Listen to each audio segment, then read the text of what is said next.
So how many different ways are there to race for the Crown of Command? One of the interesting things about Talisman, as you jump into the expansions, the end game changes. The Crown of Command changes. Sometimes you have to fight a mega boss. Other times there'll be an event. And with Pandora's Box, a very interesting small card expansion, it changes. It radically changes the ending, but also some of the strategies for the game. So what we see in this expansion, and I'm not going to give away any spoilers exactly what is in Pandora's Box, but we're going to talk about some of the framework for it. The first player to arrive at the Crown of Command opens Pandora's Box, which have numerous crazy monsters, crazy encounters, not only in stats, but in abilities, and really captures it with the artwork. And you unleash them on the other players. And it's kind of a win or lose, everybody win or lose type game. If I land on the Crown of Command and I unleash Pandora's Box and I kill the other players, then I win. If I don't, then all of the other players win. So it's kind of like a one versus many expansion. Now with this expansion, there's two things going on. The first is, do you want to be the first to Pandora's Box to unleash these monsters? And are the other players, I was going to say strong enough, but it's the opposite. Are the other players weak enough where I can reasonably kill them? Because if I don't kill them, if they survive, then I get killed and I lose. So within that, the first thing we're looking at in terms of strategy for the Crown of Command, I'm kind of taking stock beginning, mid, end game run for Crown of Command. I have to get my character, assuming I want to go for Pandora's Box, because there is a second opportunity.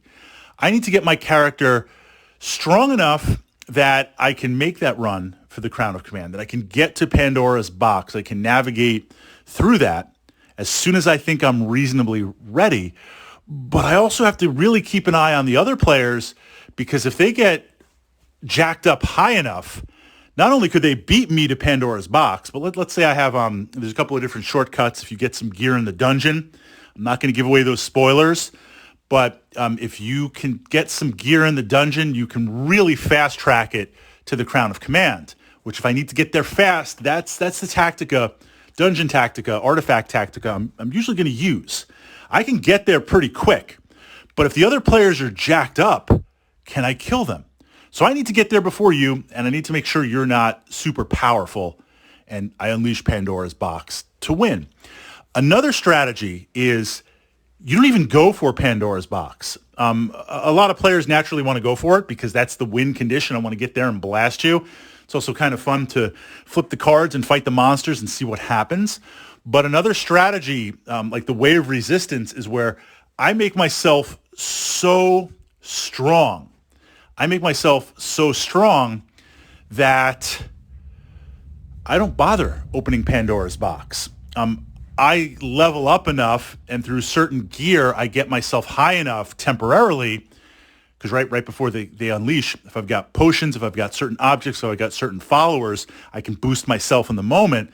I get myself ready, then I ride it out. Unleash them at me. I'll live. I'll survive. And then we win the game. So it's not always to go and make the run from Pandora's Box. Sometimes you need to survive. Of course, if you're a very competitive player and a completionist, you're like, the Crown of Command is mine. I'm not sharing it with the other players. Winner takes all. I'm running for it. But if you find yourself playing this expansion where another player is starting to pull ahead, or you're like, look, I could make the run for the Crown of Command, but I'm not quite there, you could fortify yourself up and still potentially, possibly survive that onslaught. So that is kind of a second way to play this expansion. But in terms of the expansions, I love fighting the mega bosses. I love kind of the events, but I really like what Pandora's Box, where it's taken the game. And there's a lot of interesting things, apparently. I mean, if you look at the space, the Crown of Command, there's a treasure chest, there's magic objects, there's a magic sword. There's a lot of artifacts in-game located on that space. Pandora's Box, as an alternative, being one of them.